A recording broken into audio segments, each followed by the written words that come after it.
Assalamualaikum warahmatullahi wabarakatuh.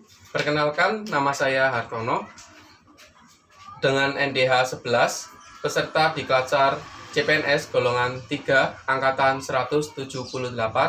Hari ini ingin mempresentasikan hasil aktualisasi saya selama kurang lebih 1 bulan di RSUD Bangil yang berjudul penggunaan set asring, stempel early warning score, terintegrasi dan alur EWS scoring sebagai upaya peningkatan pelayanan kepada pasien di ruang anggrek RSUD Bangil, Kabupaten Pasuruan.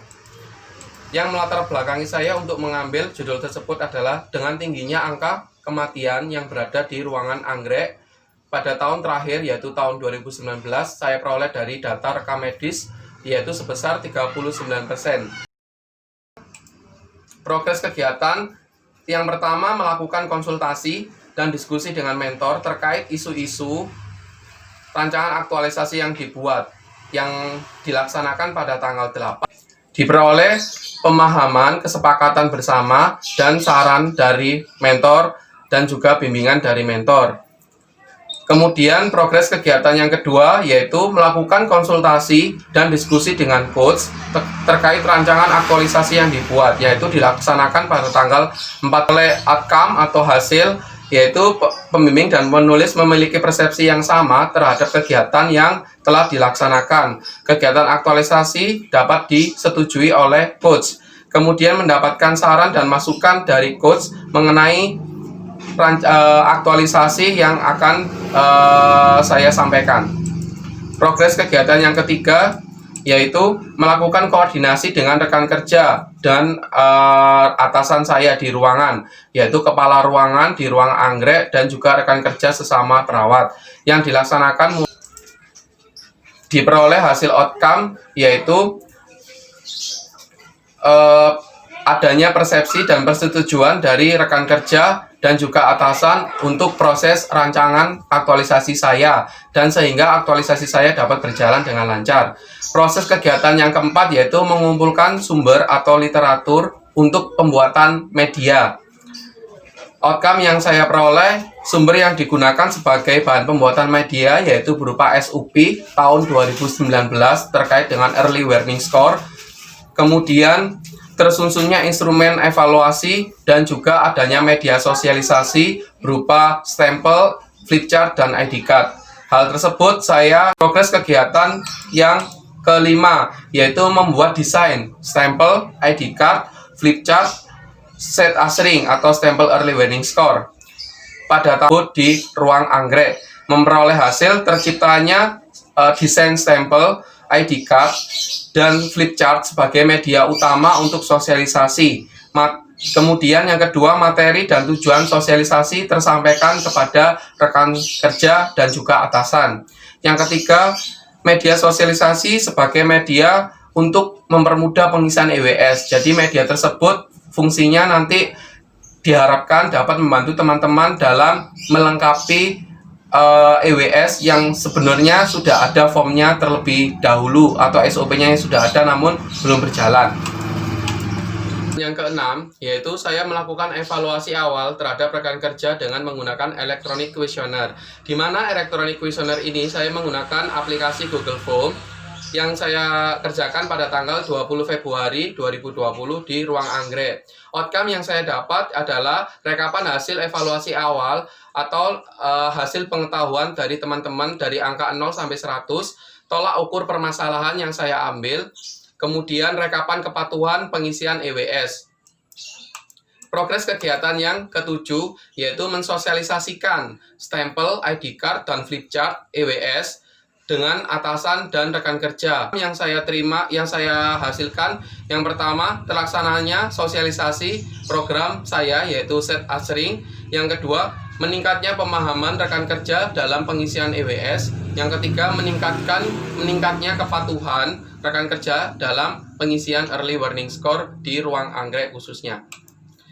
Progres kegiatan yang ke-8 yaitu membuat draft usulan standar prosedur operasional SPO dan panduan early warning score di RSUD Bangil yang diperbarui. Jadi SPO yang sudah ada saya merevisi ulang untuk diajukan ke direktur. Outcome yang saya dapatkan, yang pertama tersusunnya draft usulan SPO Early Warning Score yang sudah disetujui oleh direktur rumah sakit, dan yang kedua tersusunnya draft usulan panduan Early Warning Score yang ditandatangani dan disetujui oleh direktur RSUD Bangil. Progres kegiatan yang ke-9, saya melakukan evaluasi hasil akhir sosialisasi yang saya lakukan dengan rekan kerja, di mana evaluasi ini saya kerjakan pada tanggal 9 Maret 2020. Outcome yang saya peroleh yaitu rekapan hasil evaluasi kegiatan sosialisasi dan penerapannya, berupa tingkat pengetahuan rekan kerja saya dan juga observasi kepatuhan pengisian lembar Early Warning Score di ruang anggrek. Yang kedua, tolok ukur keberhasilan dari program yang saya kerjakan. Yang ketiga, rekapan kegiatan observasi secara retrospektif, yaitu observasi yang saya lakukan setiap hari kepada rekam medis, apakah teman-teman melakukan pengisian sesuai dengan prosedur atau SPO yang sudah berlaku. Progres kegiatan yang ke-10 atau yang terakhir, yaitu membuat laporan hasil kegiatan aktualisasi, tentunya dibimbing dengan mentor dan juga coach. Outcome yang saya peroleh yaitu laporan akhir dari kegiatan aktualisasi.